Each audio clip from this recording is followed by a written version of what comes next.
it's profound and it's significant.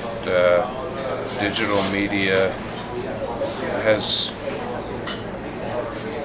really undermined the business models for a lot of traditional media companies while creating many, many more independent voices and new sources of information.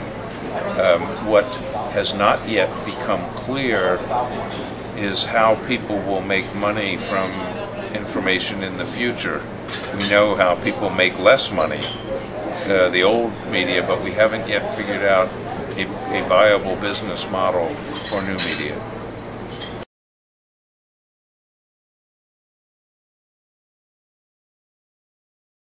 You have to be very proficient in technology and know how to use a handy cam, like you are doing. And you also need to find areas of coverage which are specialized enough that there's an audience that really values what you're doing. And that's, for many people, that's difficult.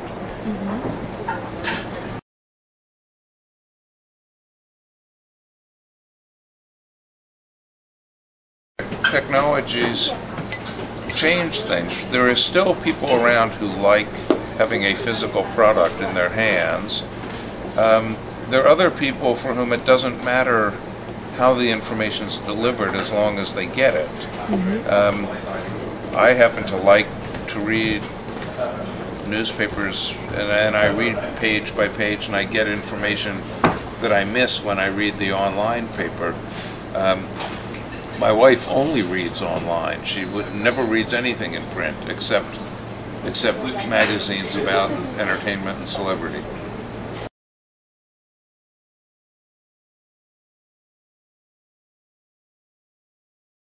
You think it's a good idea? Very difficult unless the information is proprietary or so. The voice is so valuable that someone will pay for it.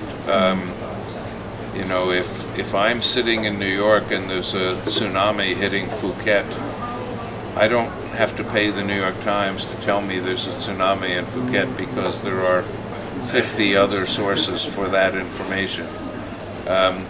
If I am an investor sitting in New York trying to figure out whether the Thai baht is going to be stronger or weaker, I may be willing to pay for that. So you have to think about it. There's certain information that you can monetize, and other information that's so generic.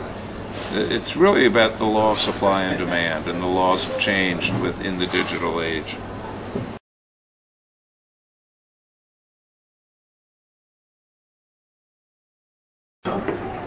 Well, from a consumer's point of view, more and more sources of information and new definitions, so that search, for instance, may very well provide content that's different from reported information. Crowdsourcing may provide content that's very different. Tweeting may be different. On the other hand, the number of people who will want to read long form may be different, but in some ways could be better.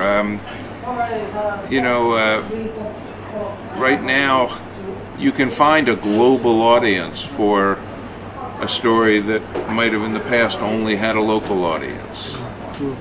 You know, when the terrorists attacked Mumbai in November of 2008, I was very interested in that story because I had been in India a few months earlier.